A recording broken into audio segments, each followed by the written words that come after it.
እሱ ወንድ ሆነው አይደለም እኛ ወንድ ሳንሆን ቀርተን አይደለም አካውንት አስለቀቅና ያሉት ራሳቸው እየገቡ ነው ማለት ስድስቱ ገብቷል ፌደራል ፖሊስ ደውሎ ጠርቶ እንወያይን ያለን መያዣ ወረቀት አልሰጠንም ሙት ፈልጋላችሁ ተጠርጣሪ ናችሁ ማልተባለም እንደወጣችሁ በትኩሱ በተፈታችሁ እለት ይሄን መግለጫ ዛሬ የምትሰጡትን መስጠት ያልፈለጋችሁበት ምክንያት ምንድነው? የ5 ሚሊዮን ብር እና የ4 ሚሊዮን ብር መኪና አታለኝ እኔ እዛው ተገባለሁ። እኔ ነኝ መርማሪው፣ እኔ ነኝ ኮማንደሩ፣ እኔ ነኝ እንትኑ፣ እኔ ነኝ ምናምን የሚሉ ደፋሮች እንደ ባለሙያ ብትጠይቀኝ ገና ላላመጣ ድርጅት ያመጣል ብዬ ከተማመንኩበት እሰራለሁ።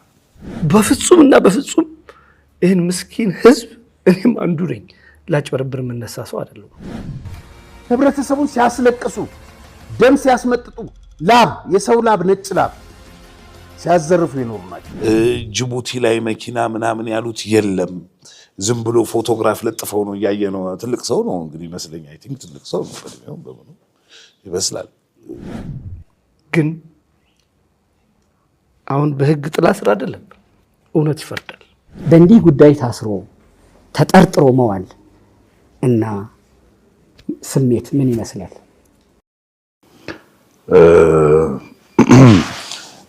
በጣም ከባድ ነው ማለት እንደዚህ አይነት ነገር ስታየው እኔ አሁን ይሄንን ያያየሁት እንትን እየሆንኩ ነበር ማለት ያበሳጫል ገባህ እንደዚህ አይነት ነገር ስታይ እና እነዚህ ሰዎች ናቸው ይሄንንም ጉዳይ እዚህ እንዲደርስ ያደረጉት። ከዛ በፊትም ነበሩ እኛ ከመግባታችንም በፊት ነበሩ ከገባንም በኋላ እንዳሉ ሰምተናል። እንደገና ከወጣንም በኋላ አልፎ አልፎ ወጣጋባ የሚሉ አሉ እና ስሜቱን ከጠየቀኝ እንትን ያደርጋል በጣም ይረብሻል ያበሳጫል። ከዛ ውጪ ደግሞ አንዳንድ ነገሮቹ ደግሞ ያስተዛዝባል ብዙ ነገር ያስተዛዝባል። ይሄ እጅ ላይ ካቴና ምናምን የሚባለው እሱ የህጉ አካሄድ ነው። አንድ ሰው ወደ ፍርድ ቤት ሲሄድ ካቴና ተደርጎለት ይሄዳል።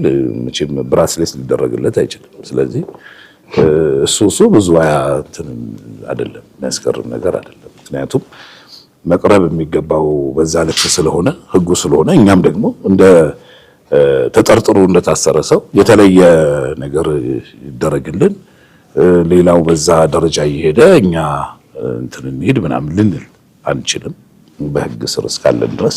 ስለዚህ ያንን በዛ ነው የምናየው። እንደ እንትን ግን እንደ ስሜት ከጠየቀኝ ግን በጣም ያሳዝናል።